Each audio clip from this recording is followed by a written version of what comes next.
Oui, je voudrais pas être méchant avec Thierry Breton, mais quand même, je veux dire, venir donner des leçons d'économie à Elon Musk, qui est quand même aujourd'hui l'homme le plus puissant du monde en termes économiques.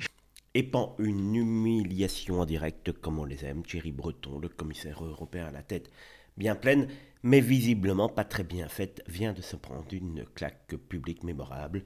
Alors qu'il tentait une fois de plus de jouer les donneurs de leçons, il critiquait ouvertement la façon de gérer ses entreprises par Elon Musk. Et oui, c'est quand même un petit peu particulier de voir cela. Il s'est pris une rafale en pleine tête, comme vous allez le voir sur la vidéo suivante.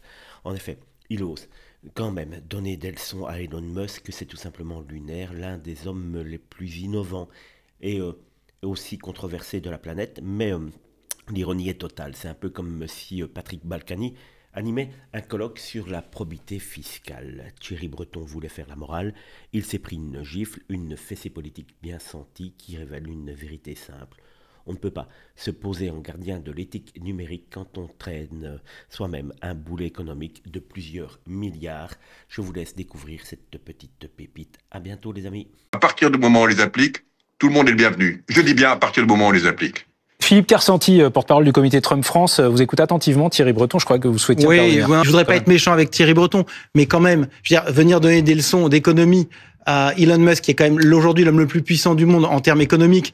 Quand on regarde, je suis désolé de vous le dire, Monsieur Breton, mais Atos qui est quasiment en faillite, Orange que vous avez mis aussi au tapis, donc vos attitudes vis-à-vis des entreprises, votre gestion de l'entreprise ne vous permet pas de donner de leçons à l'homme qui a réussi des succès, que ce soit tant sur Tesla ou alors sur SpaceX. Et contrairement à ce qu'on nous raconte, SpaceX est une entreprise qui est encore prospère, qu'il détient à 100%. Thierry Breton. Ouais. Non, mais pardon, je ne sais pas qui est ce monsieur, je ne le connais pas. Mais moi, je vous connais, monsieur. Pardon, je suis ancien financier, je vous ai bien connu sur les marchés.